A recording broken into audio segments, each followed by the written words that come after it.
कि कुरान आगे फरमाता है, ए इंसान, अगर तू चाहता है कि तेरी जिंदगी इत्मीनान बख्श गुजरे, अगर तू चाहता है कि तेरी जिंदगी अच्छी तरह से गुजरे, अगर तू चाहता है कि तेरी जिंदगी पुरसुकून गुजरे, अगर तू चाहता है कि तेरी जिंदगी में खिज़ा न आए, अगर तू चाहता है कि तेरी जिंदगी में बाहर ही बाहर आए, तो तुझे अपनी सोच बदलनी पड़ेगी, अपनी फिक्र बदलनी पड़ेगी, अपना नजरिया बदलना पड़ेगा। अगर तू मगरिब की सोच लेकर के चलेगा, तू अगर मगरिब के अफकार और नजरियात को लेकर के चलेगा, अगर तू अंग्रेजों के तरीके को सोचेगा और तू गैरों के तरीके को सोचेगा, तो तेरी सोच ये बनेगी कि अच्छी जिंदगी मुझे उस वक्त मिलेगी जब मेरे पास बंगला हो, अच्छी जिंदगी मुझे उस वक्त मिलेगी जब मेरे पास गाड़ी हो, अच्छी जिंदगी मुझे उस वक्त मिलेगी जब मैं बड़े ओहदे पर पहुंच जाऊं। तो कुरान ने बताया ये चीजें अच्छी जिंदगी देने वाली नहीं है, अच्छी जिंदगी देने वाली जात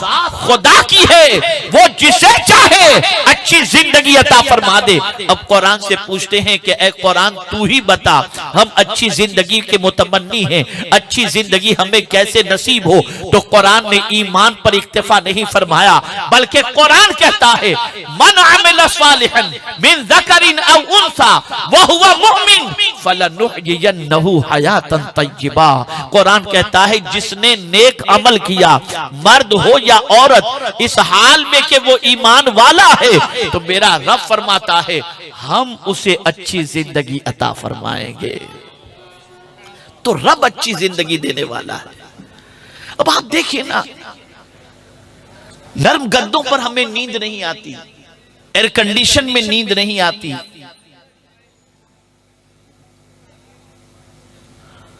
आसाइश के सामान होकर के नींद नहीं आती। लेकिन आप जरा देखें, अल्लाह वालों को दरख्त के नीचे भी नींद आ जाया करती थी, चटाई पर नींद आ जाया करती।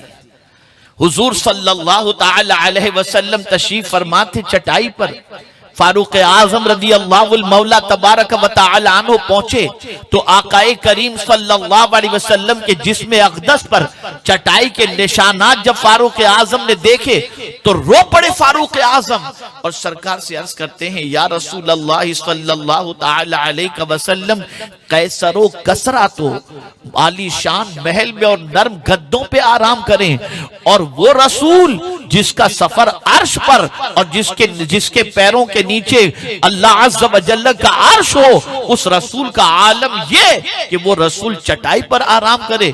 तो मेरे आका सल्लल्लाहु अलैहि वसल्लम ने फरमाया, उमर उनके लिए दुनिया है, हमारे लिए आखिरत है। आप अंदाजा लगाएं, फारूक आजम रदी अल्लाह ताला अन्हो दरख्त के नीचे आराम कर रहे थे और एक दुश्मन इस्लाम वहां पहुंचता है।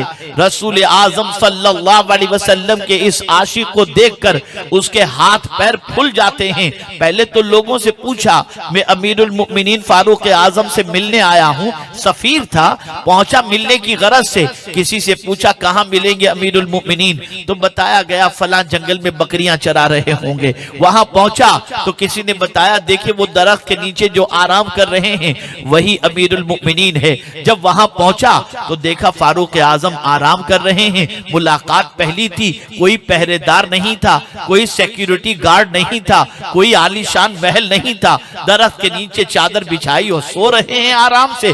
अल्लाह अकबर। फारूक आजम की आंख खुली और निगाहों के सामने अजनबी को देखा। पूछा कौन हो तुम? उसने अपना तारुफ कराया। कैसे आना हुआ? कहा आपसे मुलाकात के लिए आया हूं, मैं फला ईसाई मुल्क का सफीर हूं। अल्लाह अकबर। फारूक आजम ने फरमाया ठीक है आइए। और फिर उसके बाद उसने सवाल किया, अमीरुल मुमिनीन मुझे ये तो बताओ, मैं बड़े बड़े बादशाहों के करीब रहा हूं लेकिन उनकी पोजीशन ऐसी है कि नर्म गद्दों पर नींद नहीं आती, बॉडीगार्ड के दरमियान नींद नहीं आती, सिक्योरिटी गार्ड के दरमियान नींद नहीं आती, मुहाफिज दस्ते के दरमियान नींद नहीं आती, लेकिन आपके नाम से ईवान बातिल में जलजला पैदा हो जाता है, दुनिया आपके नाम से कांपती है और आप दरख्त के नीचे चादर बिछा करके आराम से सो रहे हैं और आपको नींद भी आ गई। ये तो बताइए कि आपको नींद कैसे आ गई? तो फारूक आजम ने जवाब दिया, सुनो, जो लोगों पर हुकूमत करते हैं उन्हें नर्म गद्दों पर नींद नहीं आती, और जो लोगों की खिदमत करते हैं उन्हें चटाई पर भी नींद आ जाया करती है। मैं हाकिम नहीं हूं, मैं खादिम बनकर लोगों की खिदमत कर रहा हूं। ऐ रसूल गिरामी वकार सल्लल्लाहु अलैहि वसल्लम के दीवानों, तकरीबन सहाबा की जिंदगी देख लो, औलियाए किराम की जिंदगी देख लो, तो उनकी जिंदगी में आपको यही मिलेगा। दरख्त के नीचे सो गए, किसी दीवार के साए में सो गए, किसी दरिया के किनारे में आराम दरिया के किनारे पर आराम कर रहे हैं। कहीं भी कोई एयर कंडीशन, कोई ऐसी जो है चीज मौजूद नहीं, लेकिन उन्हें नींद आ जाती थी। वजह क्या थी? ये उनकी अच्छी जिंदगी क्यों थी? तो ये सोच हमें बनानी पड़ेगी, ये फिक्र हमें बनानी पड़ेगी। हमारी सोच ये है कि चीजों से अच्छी जिंदगी बनती है, तवज्जो चाहूंगा, चीजों से अच्छी जिंदगी मिला करती है, और उनकी सोच ये थी कि अच्छे अमल से अच्छी जिंदगी मिला करती है। इसलिए कुरान ने कहा, अल्लाहु अकबर, वो घाटे में नहीं जो साहिब ईमान है, और नेक अमल जिसने किया वो घाटे में नहीं, जिसने नेक अमल किया। हम मुसलमान तो हैं, फिर परेशान क्यों? इसलिए कि नेक अमल नहीं हमारे पास। हम मुसलमान हैं, फिर दर बदर की ठोकरें क्यों खा रहे हैं? इसलिए कि हम कलेमा पढ़ने के बावजूद नेकियां नहीं कर रहे।